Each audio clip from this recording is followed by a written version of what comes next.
వెంకటాచలమునందు మాత్రమే జరిగే అద్భుతం ఏమిటో తెలుసా అండి?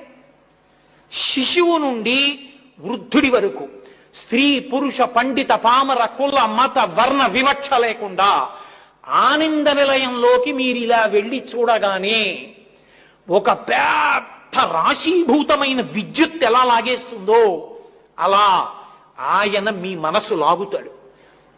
అందుకే అప్పటి వరకు అబ్బా ఏమిటోనండి అన్నవాళ్ళు అబ్బా ఎంత బాగున్నాడనే అంటారు. వెనక్కి నడవడం జీవితంలో అలవాటు ఉండదు.